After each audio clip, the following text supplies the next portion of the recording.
So I'll show you how I put together my window cleaning schedule, how I organise my work. Hopefully you'll pick up some tips and ideas.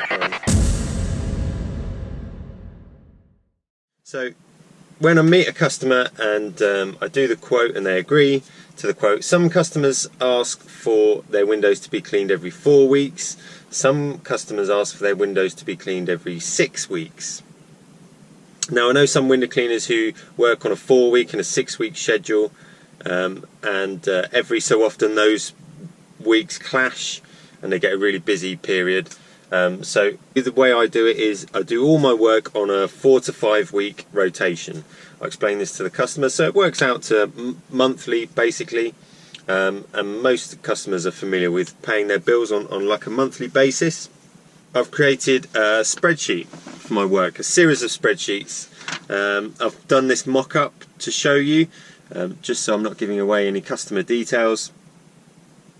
Can you see that there? I've just used a template basically. I've just stuck my logo at the top just to make it look a bit more official. So I've organised these into areas. Sometimes it's just might be just one street. Sometimes it might be one village. It's organised logically with work that's close together. Now I just use an app called Numbers. I use Apple devices, so I'm sure there's an Android system that does the same thing, whatever you use. But basically on that app I've just used a template.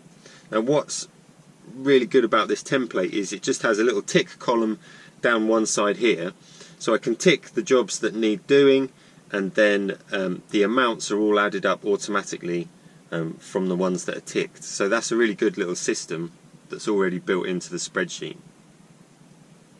Now the reason for that's quite good is that some of my work is done monthly. I have a few jobs, some work that's done every 2 months. A lot of the time they'll alternate with each other, so it works out quite well. Now I don't do any less often than that.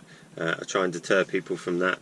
So that just means some of them will be ticked, that they'll need to be done that month. I'll know which ones to do. So I just use the first line of the address there, and then I've got a column on this side for notes, if there's any special notes, if the gate might be locked, or some people like me to knock first, so that might be there. Anything like that really. And down the final column, once I've done the job and I've left an invoice, I'll just put B for billed, and then once I receive the payment I know to tick it off and I can write paid. So these are really good. At the bottom I'll put the date that I've done the work, and then this goes as a record then into a folder, and I collect these throughout the months and the year, and then I've already got a record there in the folder straight away. So it's a really great little system. These are basically organised into a day's work for 2 people. Me and Craig work together, so we usually get through one of these sheets in a day. Now as you may already know, I do lots of extra kind of services, so if anyone asks me to do something extra along the way throughout the day, if they want me to take a look at their gutter, or they've got something extra they want doing, whatever it might be, I usually try and do it there and then. I've had the experience where someone's asked me to do something and I say, oh yeah, I'll do it next time I'm round, or something like that.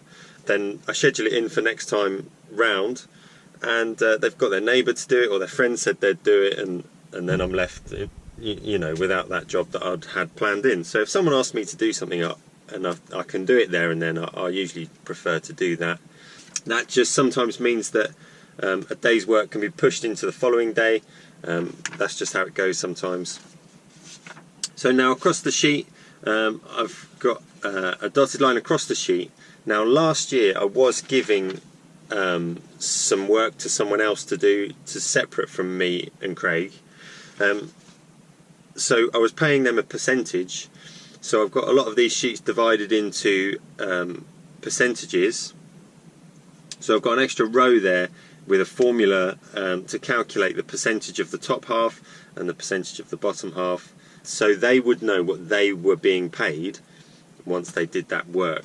So once I give the sheet to them, I'll probably delete the total, so they don't necessarily see that information, but the percentage would be on there, and you know, that's kind of a good reference for me as well. I can see that information there. And then when it comes to organising my work for the week, through my folder I'll look back to the previous month. I can see what dates they were from the previous month. I can see what work needs doing next on the sheets, see who's paid, see who owed. I'll adjust them accordingly. If someone owes, I'll just stick it in that column there, and then I know to invoice them for both of those, for the previous time and this time's clean. I print out the sheets that I need for that week, and then we'll work through them throughout the week and we're good to go. So it's a really great little system. I don't use any apps that you have to pay for, scheduling apps or anything like that. I just work from these spreadsheets, and it just keeps things really simple. Just helps me keep my records, and just a really simple way of doing it. So in addition to the sheets, I just also have my diary. Now in my diary, any bigger things that I've got to fit in, if I've organised with someone to do something a certain day, I'll book that in my diary. And then, so some of the sheets I'm working, the regular window cleaning, it's not necessarily scheduled in for a certain day, it's flexible, so I'll fit those things in around anything else that I've got booked in. If I'm planning to do a certain sheet on a certain day, for some reason, maybe I've said to someone I'll be there on a certain day, so my diary really helps to keep things organised as well. So it's a combination of those two things. Maybe you think it's a bit old-fashioned, but sometimes, you know, the old ways are the best. I find it's good to keep things simple wherever you can. I hope there's some suggestions there that you might like, and there's plenty more about the services I do on my channel.